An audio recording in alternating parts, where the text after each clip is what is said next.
Point of cell एक ऐसी जगह जहाँ से कोई भी चीज़ ख़रीदी या बेची जाए वो पॉइंट ऑफ सेल कहलाता है। ये चीज़ ख्वाह किसी फैक्ट्री, दफ्तर, वेयर हाउस या रिटेल की किसी शॉप से ख़रीदी जाएगी, वो एक ट्रांजैक्शन होगी।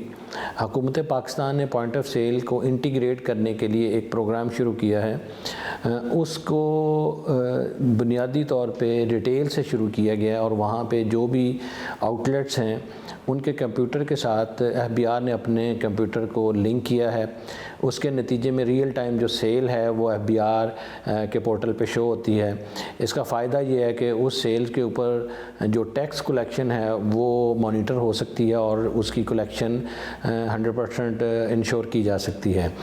पॉइंट ऑफ सेल किन दुकानों पे लगेगा और उसकी क्राइटेरिया क्या है, ये बुनियादी तौर पे साइज़ और उस वहाँ पे अगर कोई क्रेडिट कार्ड मशीन है, अगर वो एयर कंडीशन मॉल में है और अगर वो किसी ब्रांड की या किसी चेन की वो आउटलेट है तो वहाँ पे पॉइंट ऑफ सेल लगेगा।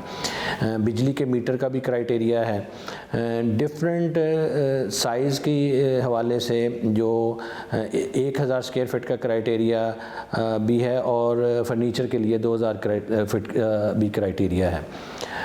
पॉइंट ऑफ सेल की इंटीग्रेशन के बाद वो जो ट्रांजैक्शन होती है वो रियल टाइम एफबीआर के पोर्टल पे जाती है, उसको वेरीफाई किया जा सकता है। उसके ऊपर क्यूआर कोड होता है जिसके ज़रिए कस्टमर को भी फैसिलिटेट किया गया है कि वो अपनी इनवॉइस को चेक कर सके। इसके अलावा हुकूमत पाकिस्तान ने पॉइंट ऑफ सेल से जो इनवॉइसेस निकलती हैं उसका एक कुरानंदाज़ी का एक प्रोग्राम भी किया हुआ है।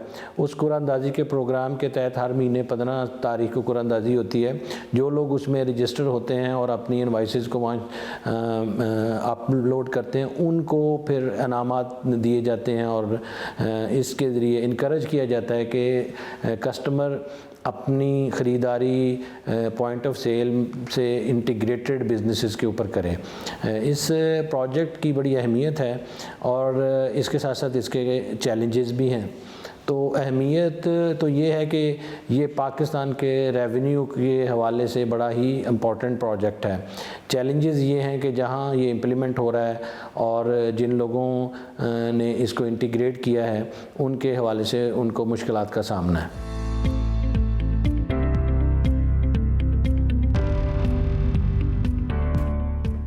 अगर ये क्रॉस द बोर्ड पाकिस्तान में पूरे के पूरे रिटेल के ऊपर लग जाए, स्पेशली उन बिज़नेसेस के ऊपर लग जाए जो इस क्राइटेरिया के मुताबिक पूरे उतरते हैं, तो मैं समझता हूँ कि 3 अरब तो बहुत कम अमाउंट है। ये कई 100 अरब इसके ऊपर इकट्ठा किया जा सकता है। और मोस्ट इम्पॉर्टेंटली अगर देखा जाए तो रेवेन्यू के साथ साथ ये इकॉनमी को डॉक्यूमेंट कर रहा है। तो इसके नतीजे में बहुत सारी चीज़ें जो कि इंपोर्ट्स हैं तो वो चैनलाइज होना शुरू हो गई हैं, मैन्युफैक्चरिंग है तो वो चैनलाइज होना शुरू हो गई है और अगर ट्रेड है तो वो चैनलाइज होना शुरू हो गई है। तो जब इसका ओवरऑल इम्पैक्ट इकॉनमी पे आएगा तो वो काफ़ी बड़ा होगा, क्योंकि ये पाकिस्तान का जो टैक्स का निज़ाम है, सेल टैक्स का, वो वैल्यू एडिशन का निज़ाम है। हर स्टेज के ऊपर जो कीमत बढ़ती है उसके ऊपर एडिशनल सेल टैक्स आपको जमा करवाना पड़ता है। तो ये वैट की फॉर्म में है। तो हर स्टेज पे जब डॉक्यूमेंटेशन सीधी होना शुरू हो जाएगी तो वहाँ पे भी टैक्स ग्रोथ नज़र आएगी।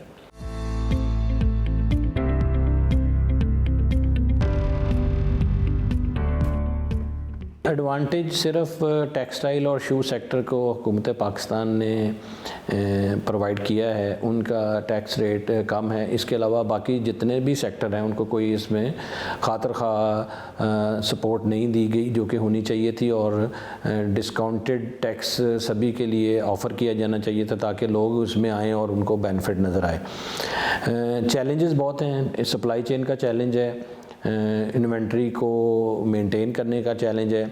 छोटे स्केल पे जो बिज़नेसेस हैं या मीडियम स्केल के जो बिज़नेसेस हैं उनकी कॉस्ट बढ़ जाती है, उनको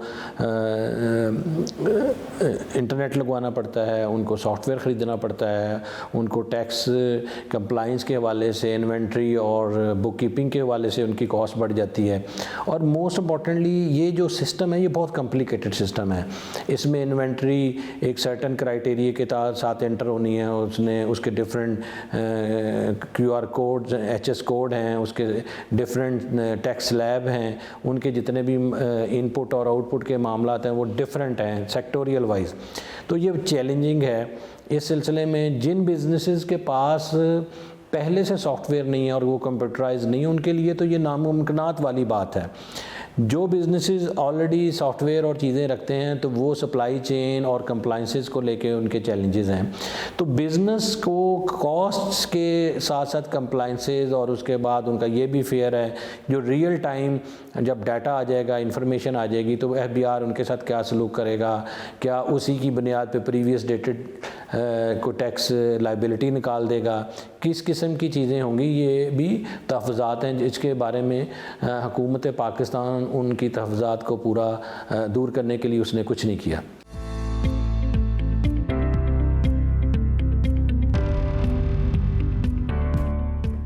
FBR का जो सॉफ्टवेयर है, FBR की जो फील्ड फॉर्मेशन है, FBR की जो पॉलिसी मेकिंग है, वो सारी उस लेवल की नहीं है जो कि इस प्रोग्राम को कामयाब करने के लिए ज़रूरी है। मैं समझता हूँ कि FBR को इस प्रोग्राम को कामयाब करने के लिए स्पेशल ज़ोन बनाने चाहिए। उन ज़ोन में जो अमला तैनात किया जाए, उनकी स्पेशल ट्रेनिंग की जाए, और ट्रेनिंग के अलावा उनको जो उनके कंसर्न बिजनेसेस हैं उनकी रियल टाइम उनका विज़िट करवा के उनकी अंडरस्टैंडिंग करवानी चाहिए। और जो आपका सॉफ्टवेयर है पराल जिस को डील करता है, उसमें भी बहुत सारे चैलेंजेस हैं। उसको मुख्तलिफ़ तरीक़ों से कंट्रोल करने के लिए उसमें जो प्रोसीजर्स अडॉप्ट किए गए हैं वो चैलेंजेस उनकी वजह से बढ़ रहे हैं, कंप्लाइंस के मसाइल बढ़ रहे हैं। और सबसे इम्पॉर्टेंट ये जो डिसीजन मेकिंग का जो मैट्रिक्स है वो इंटीग्रेटेड बिज़नेस के लिए बहुत डिफरेंट होना चाहिए। अभी DG रिटेल के अंडर एक सेटअप डेवलप किया गया है, लेकिन वहाँ पे मुझे जो पता चला है कि वहाँ पे कोई स्ट्रक्चर ही नहीं है, वहाँ पे स्टाफ ही नहीं है, वहाँ पे कोई इस किस्म का मैकेनिज़्म ही नहीं है कि वो अपने इस एजेंडे को भरपूर तरीके से लेके चल सके। तो फील्ड फॉर्मेशन जो हैं वो उनके पास बहुत सारे अदर बिज़नेस और असाइनमेंट्स होती हैं, उन्हीं में से एक आधा बिज़नेस जो इंटीग्रेटेड होता है वो उन्हीं के साथ भी वही सलूक करते हैं जो नॉन इंटीग्रेटेड बिज़नेस के साथ करना होता है उनको। मैं समझता हूँ कि ये एक अच्छा और कामयाब प्रोजेक्ट बन सकता है अगर FBR इसके लिए डेडिकेटेड स्टाफ, डेडिकेटेड जो सॉफ्टवेयर की टीम और डेडिकेटेड ट्रेनिंग्स को मैनेज करे। अदरवाइज़ इसके फेलियर के होने के बहुत सारे चांसेस हैं। बहुत सारे प्रोजेक्ट आए, बहुत अच्छे प्रोजेक्ट होते थे, लेकिन वो इम्प्लीमेंटेशन में मार खा जाते थे।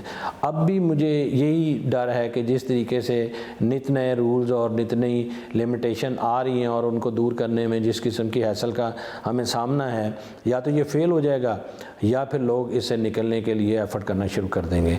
बहुत कामयाब प्रोजेक्ट ये बन सकता है FBR अगर इसमें अपनी फुल कमिटमेंट शो करें।